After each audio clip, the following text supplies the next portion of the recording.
कुंजाम चोवा ठाकुर टोला वाले। उसका मोबाइल नंबर है 88 48 12 36 40।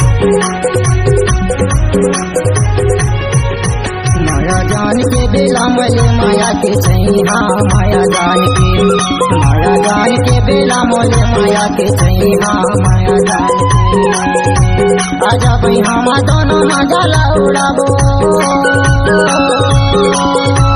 आजा भाई हम दोनों मजा उड़ाबो।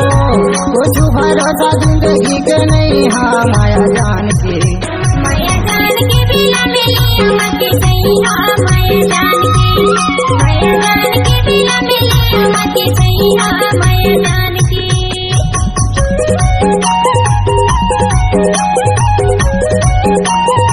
डीजे निरुत्तम कुंजाम चोवा ठाकुर टोला वाले। उसका मोबाइल नंबर है 88 48 12 36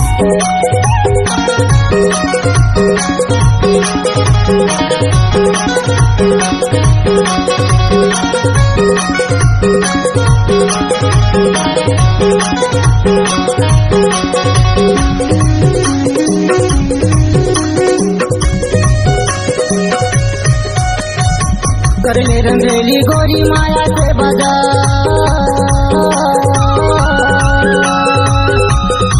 कर ले रंगेली गोरी माया से बाजार।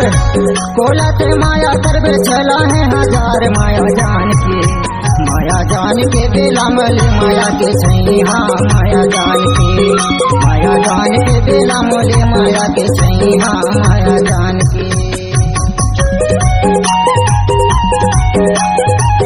डीजे निरुत्तम कुंजाम चोवा ठाकुर टोला वाले। उसका मोबाइल नंबर है 88 48 12 36 40।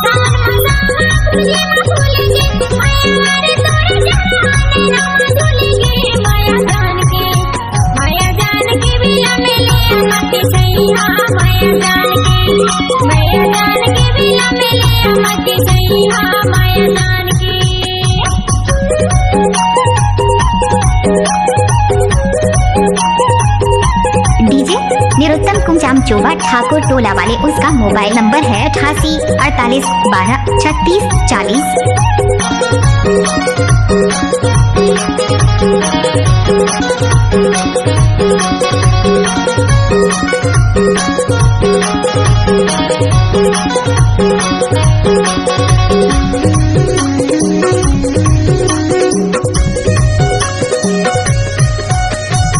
टोला दिखेला नैना गातर से,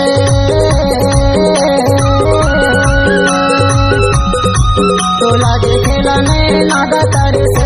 कैरी माता देह सावन भुइया बारी से। माया जान के बेला मोले माया के छैया, माया जान के बेला मोले माया के छैया, माया जान के। आजा भाई हम दोनों मजा उड़ाबो, आजा भाई हम दोनों मजा उड़ाबो।